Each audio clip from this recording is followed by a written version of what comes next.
Welcome to Hiring America. I'm your host, Lauren Wanko. Today we're speaking with Dr. Tom Stewart, Army veteran and Vice Chancellor for the Office of Social Justice, Equity, Diversity, and Inclusion at National University. Dr. Stewart, thanks so much for joining us today. My pleasure. Tell us about NU's S-JEDI office, which you lead. Why is it so important for both NU and for society at large? So historically, diversity, equity, and inclusion have kind of peaked as things that our broader society are interested in, and then they wane. But one of the things that we are attempting to do is to institutionalize the notion of social justice. And for example, we have what we call the S-JEDI Creed at the National University System. And it's a set of beliefs and expectations that we believe every person, whether you're a student advisor, a faculty member, the president, a board member, we all play a role in making our student experience and employee experience exceptional. Dr. Stewart, in terms of the takeaway for these students, do you hope that since they are, when they're at the university, in an environment where these principles are a part of the daily lifestyle and culture, that when they become graduates, this is something that they'll take and implement in their home life, work life? A lot of what we've done from a research standpoint is looked at what successful people across many industries and sectors have done to achieve their success. And one of them is just exposure. And one of the beauties of higher ed, and I liken this to my Army experience. When I came out of high school at the age of 18, I had no vision of going to college. No one in my family or my intimate community shared the kind of vision I saw for myself. And the only outlet I could see at the time was joining the Army, and the Army had some hidden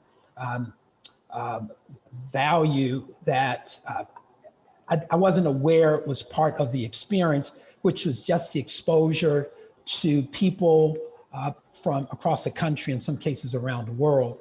I'd never been more than 15 miles outside of the District of Columbia, which is home for me, prior to going into the military. And as a result of my military experience, I not only saw many parts of the US, but several parts of Western Europe. And I think that's a microcosm of what a university experience entails. So one of the things that, aside from the subject matter that's associated with each class in an associate's, a bachelor's, or an advanced degree program, is exposure to faculty and students from across the country and around the world who will challenge you to think about any issue or topic that you're studying from a different perspective.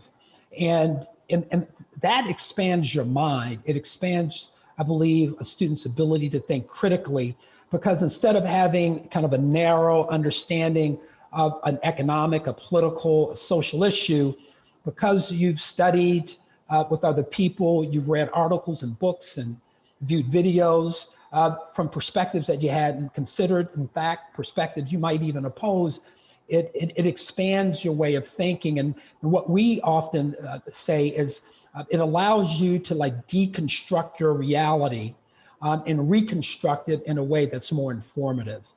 Tell us a bit about your background, how you came to serve in the military, and what led you to the path of leadership that you've been on for the last 30 years. The one thing that I'll never forget was the military turning on the light bulb around learning. I thought learning and getting smart, I would say, was something that you were either born with or not. And around the age of 18, quite frankly, I looked around the poor neighborhood I grew up in, and I said, people like me just ain't smart. But when I enrolled in the Army, what I learned is effort, hard work, persistence, consistency are the things that lead to growth and development, or being smart, as some would say. And because I learned those things very young and I believed in them, I left the Army after 3 years and I applied them to undergrad. And I went from a kid who barely made it out of high school to graduating with honors from my university, undergraduate alma mater, the University of the District of Columbia, and I was really fortunate to go on to Harvard University and do a PhD there in government. And a lot of people supported me along the way. I mean, whether it was a fleeting coach or teacher or mentor that I've been with or been motivated by for years, a lot of people touched me, and I seek to give it back. You know, I have a couple of children. I mean, I want for everybody's child what I want for my children, nothing more or less. And I view adults as, you know, grown-up versions of somebody's children. Knowing what you know now and seeing how far you've come, a Harvard graduate, what would you say to your 18-year-old self who was just enlisting in the Army, or any 18 or 19-year-old out there? Remain open-minded and humble. And once again, don't forget that some of the things that you learn, the best way to hold on to them is to give it back to somebody else, as a mentor, as a coach, you know, as a tutor. Not everybody has to be a teacher or a professor. You can touch people and make a huge difference one-on-one, in small group settings, at work, at home, in a broader community. So take advantage of whatever opportunities life presents.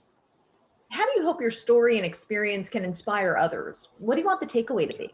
For those of you who are like, is college for me, an undergraduate degree gives you so much security. It's, I think, one of the greatest life insurance policies you can invest, and it's in you.